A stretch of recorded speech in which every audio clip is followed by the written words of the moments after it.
성도 여러분, 오늘날 우리는 그리스도인으로서 살아가기 쉽지 않은 시대를 살고 있습니다.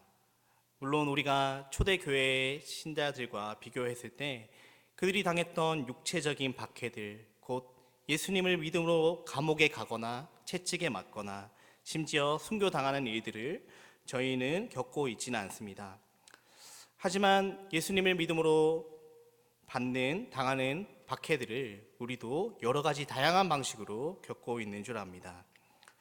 여러분, 우리는 이럴 때일수록 더욱더 우리의 정체성을 잊지 말아야 할 것입니다. 인본주의적 사상과 세상이 말하는 거짓 진리가 교회 가운데, 우리의 마음 가운데 우리를 위협하는, 우리를 유혹하는 그 순간일 때 우리는 우리의 정체성을 분명히 하여서 우리의 신앙을 굳게 지켜야 할 줄 믿습니다. 오늘은 뜻을 정하여 삽시다라는 제목을 가지고 하나님 말씀을 전하도록 하겠습니다. 오늘 서론에서 다루었던 우리의 정체성에 대해서 우리가 함께 고민해 보기 원합니다. 우리의 정체성은 무엇일까요? 우리가 어떠한 뜻을 정하며 이 혼탁한 세상을 살아가야 하겠습니까? 수많은 거짓 진리들이 우리가 사는 세상 가운데 퍼져 있습니다. 수많은 사람들이 행하는 것들이 우리 가운데 우리의 마음을 조금씩 이끌어서 나도 조금 해볼까? 나도 이렇게 해볼까? 그런 거짓 진리들이 우리의 마음 가운데 쉽게 다가오는 그런 세상을 우리는 살고 있습니다. 그런 거짓 진리들이 몰려오는 이 세상에서 우리가 붙들어야 할 유일한 것이 무엇이겠습니까? 성도 여러분, 우리에게 하나님께서 말씀하시는 정체성은 바로 너희는 나의 귀한 딸이며 너희는 나의 귀한 아들이다. 그리고 너희는 바로 나를 주로 고백하는 그리스도인이다 라는 것이 바로 우리의 정체성인 줄 압니다. 그렇습니다. 우리는 예수 그리스도를 주로 믿고 고백하는 그리스도인들입니다. 그 누구도 부인할 수 없는 하나님의 백성이며 하나님이 귀히 여기시는 그분의 자녀입니다. 이 사실을 우리가 잊지 않고 살아갈 때 우리는 이 혼탁한 세상에서도 참된 믿음을 지키고 살아갈 줄 믿습니다. 오늘 이 혼탁한 세상 가운데서 우리가 붙잡아야 할 것은 우리가 누구이며 우리가 어떠한 삶을 살아가야 하는지를 분명히 우리는 알고 그렇게 살아야 할 것입니다. 오늘 저희는 함께 보신 말씀은 다니엘서입니다. 다니엘서 1장 1절과 2절 말씀을 보시면 유다 왕 여호야김이 다스린 지 3년이 되는 해에 바벨론 왕 느부갓네살이 예루살렘에 이르러 성을 에워쌌더니 주께서 유다 왕 여호야김과 하나님의 정그릇 얼마를 그의 손에 넘기심에 그가 그것을 가지고 신할 땅 자기 신들의 신전에 가져다가 그 신들의 보물 창고에 두었더라. 유다 왕 여호야김이 누구입니까? 그는 여호야김의 아버지는 요시야 왕이었습니다. 요시야 왕은 종교 개혁을 주도하였고 하나님을 경외하던 왕이었습니다. 그런데 충격적이게도 그가 애굽과의 전쟁에서 죽게 되었습니다. 그의 아들의 입장에서 그 일은 엄청난 충격적인 일이었음에 분명합니다. 요야김은 자의에 의해서였는지 혹은 타의에 의해서였는지 알 수 없지만 이후 애굽 왕을 의지하게 되었습니다. 애굽 왕을 의지하는 것이 어쩔 수 없는 일이었는지 모르겠지만 애굽 왕을 의지한 요야김 3년에 바벨론의 왕 느부갓네살이 예루살렘 성에 이르렀던 것입니다. 그리고는 성을 에워쌉니다. 그리고 수많은 사람들이 포로로 잡혀가는 그러한 수모를 겪게 됩니다. 그리고 2절에서 이렇게 말하고 있습니다. 주께서 유다 왕 여호야김과 하나님의 정그릇 얼마를 그의 손에 넘기시매. 여호야김이 끌려가고 하나님의 성전에 있던 그릇들이 그 이방신들이 섬기는 그 신상 앞에 널브러졌을 때 그들은 이러한 생각이 들었을지 모르겠습니다. 아, 하나님이 졌다. 하나님이 우리를 버렸다. 성도 여러분, 하나님이 지셨습니까? 하나님이 패배하셨습니까? 우리는 삶을 살면서 때로는 너무나 이해 안 되는 일들을 많이 겪습니다. 사랑하는 사람을 갑작스럽게 떠나보내기도 하고요. 집안에 이해할 수 없는 수많은 어려움들을 우리는 겪기도 합니다. 심지어 교회가 저지를 수 있는 수많은 악행들을, 또 교회 안에서 수많은 연약함들을 우리는 우리의 눈으로 보기도 합니다. 그럴 때 우리는 이러한 마음이 들기도 하죠. 하나님이 정말로 살아계실까?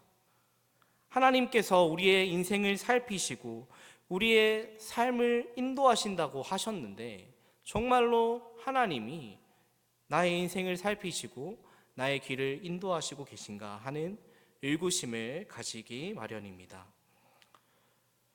우리가 생각했을 때 하나님께서 택하신 유다 백성이 바벨론의 포로로 끌려간다는 것은 우리의 머리로는 도저히 이해할 수 없습니다. 하나님께서 분명히 택하셨던 유다 백성이었고 그들을 쭉 인도하셨는데 그들이 포로로 끌려가게 된다는 그런 사실은 우리의 마음 가운데 하나님 왜 이렇게 행하셨을까? 하나님 정말로 살아계신가 하는 그런 의구심을 우리는 가지게 됩니다. 성도 여러분, 그런데 오늘 말씀을 자세히 살펴보시면 2절에서는 이렇게 말하고 있습니다.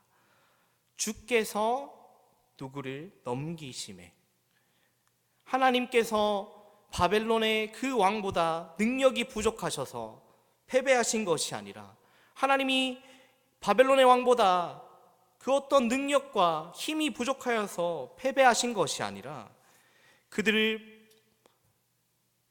손에 넘기셨다라고 오늘 성경 말씀은 말하고 있습니다. 하나님께서 그렇게 되도록 허락하셨다, 용인하셨다라는 것입니다. 물론 우리는 당장 왜 하나님이 그 일을 허락하셨는지 그 질문에 대한 대답을 아직 찾지 못한다 할지라도 하나님의 주권에 대한 고백과 선포는 우리에게 말할 수 없는 위로가 됩니다. 우리가 망할 줄 알았는데, 하나님이 우리를 돌보시지 않는 줄 알았는데 그게 아니라는 것입니다.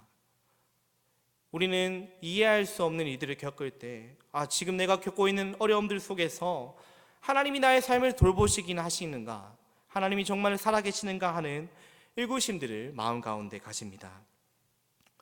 기독교가 박해당하고 그 수많은 사람들이, 믿음의 선진들이 고난당하고 죽임을 당하는 그런 상황 속에서 그런 모든 것들도 다 하나님이 연약해서, 하나님의 능력이 부족해서 일어난 것이 아님을 믿을 때 우리 가운데 위로가 있습니다. 하나님의 주권 아래, 하나님의 손바닥 아래에서 하나님의 통제 아래 모든 일들이 이루어지고 있음을 믿는다면 우리의 마음 가운데는 참된 위로가 찾아올 줄 믿습니다. 우리 하나님께서는요, 하나님의 섭리를 따라 목적을 가지고 모든 일들을 행하시는 분이십니다. 우리의 머리로 이해하려고 해도 이해할 수 없는 기이한 방법과 수많은 방법들로 하나님께서는 하나님 나라를 확장시키고 계십니다. 모든 이들이 다 하나님의 손 아래에 있다는 것이 우리에게는 너무나 위로가 되는 줄 압니다. 그 어느 것도 하나님의 통제를 벗어난 일은 존재할 수 없습니다. 많은 사람들이 예수님께서 십자가에 돌아가셨다는 것을 생각했을 때 예수님이 실패하셨다, 하나님이 실패하셨다라고 생각하였습니다. 그것은 수많은 사람들에게 좌절로 다가왔고 수많은 제자들에게 절망과 슬픔으로 다가왔습니다. 하지만 우리는 하나님께서 그 예수님의 십자가 지심을 통해서 하나님의 뜻을 이루셨음을 볼 수 있습니다. 바로 우리 모두를, 하나님께서 택하신 모든 백성들을 살리시고자 하는 그 뜻을 위하여서 바로 패배와 같아 보이는 그 십자가의 죽음을 하나님께서 허락하시고 계획하셨습니다. 사랑하는 성도 여러분, 오늘 우리에게 있는 연약함과 무능함 속에서도 하나님은 하나님의 주권으로 우리의 삶을 이끌어 가신다는 사실을 기억하셨으면 좋겠습니다. 때로는 우리가 생각할 때 하나님이 지신 것만 같은, 하나님이 패배하신 것만 같은 그런 일들 속에서도 하나님께서는 그 모든 일들을 하나님의 손 아래 두시고 하나님 통제 아래 두시고 하나님의 이름을 위하여서 또 선한 일을 위하여서 모든 일들을 사용하신다는 것을 우리가 기억했으면 좋겠습니다. 이해할 수 없는 일들 속에서도 하나님의 주권을 인정하며 고백하며 믿음으로 인내하시는 저와 성도 여러분들 되시기를 주님의 이름으로 축복합니다. 우리는 앞에서 서론에서 우리 가운데 우리의 정체성에 대해서 이야기하였습니다. 유다의 백성들이 포로로 잡혀간 후 느부갓네살은 그들을 바벨론의 학문을 가르치게 하고 궁궐에서 왕의 진미를 먹이며 그들의 이름을, 그들의 정체성을 없애려고 하였습니다. 심지어 이름을 계명해서까지 하나님의 백성으로서 그들의 정체성을 없애려고 노력하였습니다. 느부갓네살이 그들을 하나님의 백성으로서 정체성을 없애려 하였지만 그 다니엘의 세 친구는 그곳에서도 여전히 신앙 정체성을 잊지 않은 것을 우리는 볼 수 있습니다. 오늘 본문 6절에는 다니엘과 세 친구들의 이름이 나옵니다. 하나냐와 미사엘과 아사랴였습니다. 다니엘의 이름을 풀이하면 하나님은 나의 재판장이시다, 나를 판단할 자이시다 라는 뜻을 가지고 있습니다. 그리고 미사엘은 누가 하나님과 같은 자가 있는가, 아사랴는 하나님은 나의 도움이시다 라는 뜻을 가지고 있습니다. 그런데 그들의 이름을 바벨론 왕실에서는 다른 이름으로 부르게 합니다. 다니엘은 벨드사살, 하나냐는 사드락으로, 미사엘은 메삭으로 바꾸었습니다. 이들 각각의 이름은 벨드사살은 벨이여 그의 생명을 보존하소서, 사드락은 달의 신 야쿠의 명령이다, 미사엘은 누가 야쿠의 신인가, 아벳느고는 느보의 종이다 라는 뜻을 의미하고 있습니다. 이방 신들의 이름이 그들의 이름 가운데 다 들어가게 된 것입니다. 바벨론 왕실은 이들의 이름을 바꾸어서 그들이 유다 자손 곧 하나님의 백성으로서의 정체성을 잃어버리게 하려고 하였습니다. 이들의 이름을 바꾸어서 그들이 섬기는 신들과 관련이 있는 이름으로 바꾸어서 그들이 하나님의 백성으로서 살아가지 못하게 하려고 하였습니다. 하지만 그들은 자신들의 정체성을 버리지 않았습니다. 뜻을 정하여서 그들의 정체성이 하나님의 백성임을 기억하고 하나님의 백성으로서 거룩한 삶을 살아가야 하는 자신들의 목적을 잃어버리지 않았습니다. 오늘 저희가 함께 읽지는 않았지만 다니엘과 세 친구들은 그들의 정체성을 지키기 위해서 어떠한 일들을 하였습니까? 바로 왕이 준 음식들을 거부하는 그런 용기 있는, 믿음 있는 행동을 행하는 것을 보였습니다. 왕이 준 음식들이 우상에게 바쳐진 음식들이었기 때문에 그들은 그러한 왕이 준 음식들을 거부하였습니다. 뜻을 정하여서 하나님께서 기뻐하시지 않는 일임을 그들은 알았기 때문에 그들은 그 음식들을 거부하였습니다. 성도 여러분, 하나님께서는 우리에게 거룩한 삶을 살라고 성도라는 이름을 주셨습니다. 다니엘과 세 친구들이 뜻을 정하여 거룩한 삶을 살기를 결단하고 마음에 새겼던 모습을 보면서 그들은 수많은 신앙의 위협 속에서도 변절의 유혹과 그 포로로 간 그들의 신분 속에서 그들은 그 환경 속에서도 하나님만을 섬기기로 결심하였습니다. 우상 숭배와 연관된 일들을 행하지 않는 아주 용기 있는 행동을 행하였습니다. 그들이 바벨론의 포로로서 그들의 신앙 정체성을 지킨다면 그들은 스스로 파멸의 위기를 자초하는 것이라 말할 수 있지만 그들은 결코 이에 대해서 타협하지도 않고 순응하지도 않고 오히려 굳세게 하나님의 백성으로서의 정체성을 지키는 것을 우리는 볼 수 있습니다. 비록 이들이 우상을 섬기는 이방 땅에 거하며 결코 하나님을 섬기는 삶을 포기하지 않겠다고, 하나님의 백성으로서 신앙 정체성을 어떠한 일이 있더라도 지키겠다는 그런 마음을 가지고 이들은 그 이방 땅에서 생활하였을 줄 압니다. 많은 위기와 어려움 속에서 심지어 믿음 때문에 그들의 목숨이 위협을 받는 순간에서도 그들은 자신들의 신앙 정체성에 관한 한 그 어떠한 한치의 양보도 하지 않는 그런 결단을 가지고 그들은 살았습니다. 성도 여러분, 다니엘과 세 친구가 어떻게 이렇게 행할 수 있었습니까?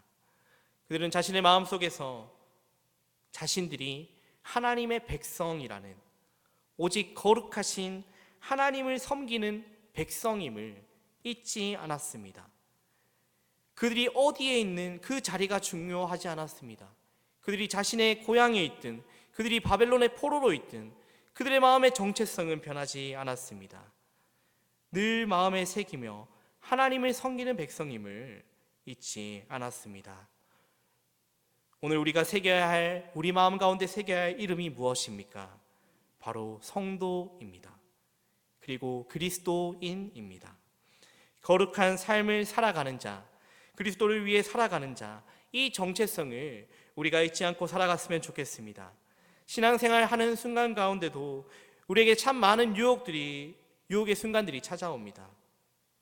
이 정도는 괜찮겠지, 남들도 다 하는데 이 정도는 하나님도 이해해 주실 거야 하며 우리는 스스로 합리화하며 때로는 많은 것들을 타협하곤 합니다. 일제강점기 때 일본이 우리나라의 교회 가운데 신사참배를 강요하였습니다. 한국 교회는 일제의 지배 아래 조금씩 합리화하면서 결국 신사참배를 허용하고 말았습니다.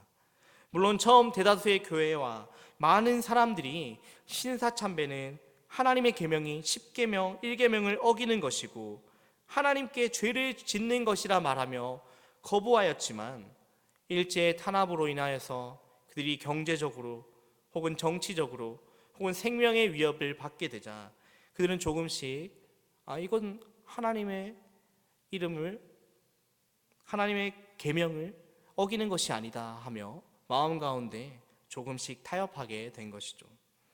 그리고 이윽고 여러 교단에서 신사참배는 기독교의 교리에 위반되지 않는다라고 말하며 신사참배가 단순히 그냥 애국적 국가의식이라고 발표하게 되었습니다. 너무나 뼈아픈 역사이지 않을 수 없습니다. 성도 여러분, 우리가 세상 속에서 살아가며 성도는 세상을 분별하며 살아가는 자임을 기억하였으면 좋겠습니다. 우리의 정체성을 기억하며 때로는 우리 가운데 있는 여러 가지 어떤 우리를 유혹하는 그런 거짓 진리 가운데 타협하지 않고 합리화하지 않고 오직 나는 뜻을 정하여서 여호와만 섬기겠노라, 오직 하나님께서 기뻐하시는 일을 위해 살아가겠노라, 거룩함을 위해 살아가겠노라 결단하는 그런 마음이 우리 가운데 일어나길 소원합니다.